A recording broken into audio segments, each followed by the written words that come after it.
I think the most baffling part of Yves Tumor's music to me is how they completely deflect my ability and my desire to imagine the specific face of who's behind the art that I love. Like, it's one thing that they reveal little about their personal life, but they've undergone drastic stylistic changes project by project without explanation. And 2018's Safe in the Hands of Love felt null because they saw no consistent part to their identity other than the core agony that comes from the wrong type of love.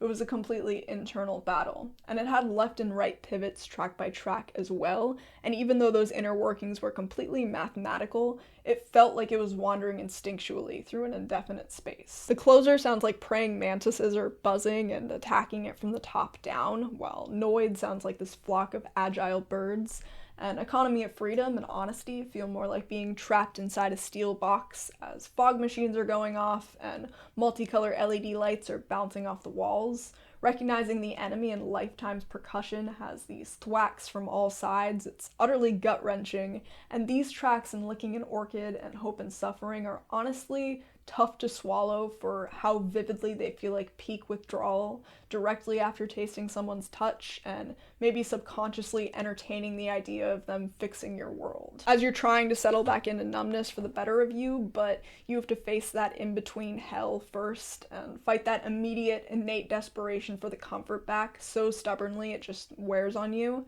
And anytime you let your guard down, it's claustrophobic, like this tacky gum web is spread into your insides. But while that record at least had perspective on the situation, Heaven to a Tortured Mind prides itself in approaching a relationship completely stupidly, just offering up every last drop of who they are, being easily influenced like their dog, and referring to them as all these nauseating cliches like sugar and superstar. And the instrumentals have the weirdest cocktail of sensations. Like, first of all, the sweetness is so excessive, it reminds me of carnival confectionaries, or a gumball machine, or bright-ass lipsticks, but deliberately so, like you can tell something's up. It's like the instrumentals are just wearing an extravagant costume to cover up distress. And the male-female duets are utterly schmaltzy. They border on sounding like wine-drunk messes. The guitar solo on Kerosene is electrifying and feels that much grander for how fat a chunk of the track it takes up. And I must say the drumming on this record is immaculate. It flicks against the walls of your stomach assertively, or just crashes the fuck down with such wrath.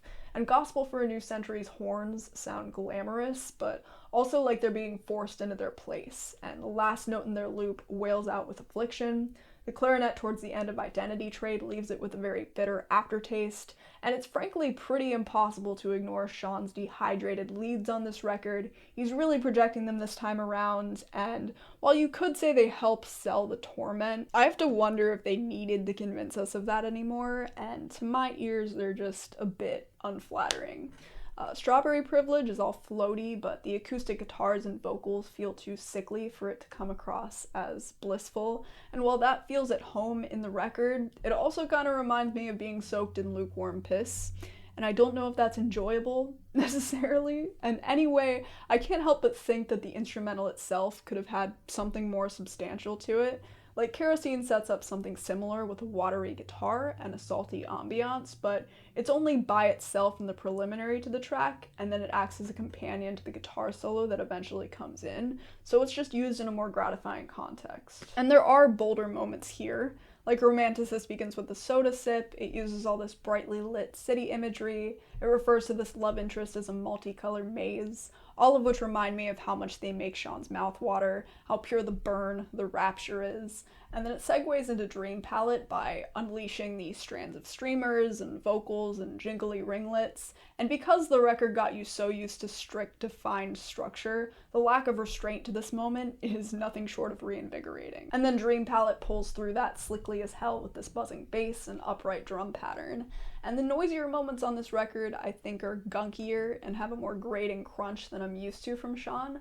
Like, Medicine Burn sounds like a nest of pissed off hornets are being sucked into a vacuum, and its lyrics paint this gory nightmare involving one person with an entire shrine of severed heads, and one person with blood falling off their teeth, maybe their post-vampire bite, and it suggests that no one, not even those who have built themselves up like royalty, are immune to falling victim to attraction and the horrors that follow. Follet imposé sounds like you're bouncing off a setup of cheese graters that are angled like a hall of mirrors, and its sleek glacial base gives support to its otherwise fractured state, but it feels a little bit too vast to fit into the arrangement, and the vocals just kind of slip around behind everything, which throws me off even more. And I must say, I wish Asteroid Blues had a more substantial last leg, because its patches of blowouts and distant transmissions do absorb my attention for a moment, but it's fleeting.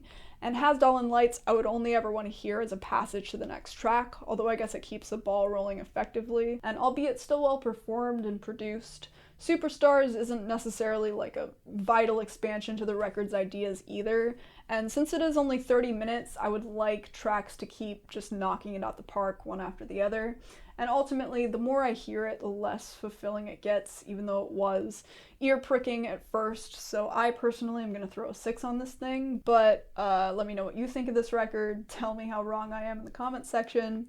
And yeah, one more thing I want to throw on at the end of this video, actually, is that I'm considering taking scores off of reviews. I'm not going to do it yet, but I want to know your guys' opinion on this, because I hate the idea of someone checking a review just to like get a numerical score and then dip. But I'm even more worried about the fact that sometimes I feel like what I arrive at is just for aggressively subjective reasons, and you know, Rate Your Music is always still there if you're curious to see what I would give an album. But yeah, just want to know if anyone has any strong reservations against that. Either way, thanks so much for hearing what I have to say, as always, and I'll see you in the next review.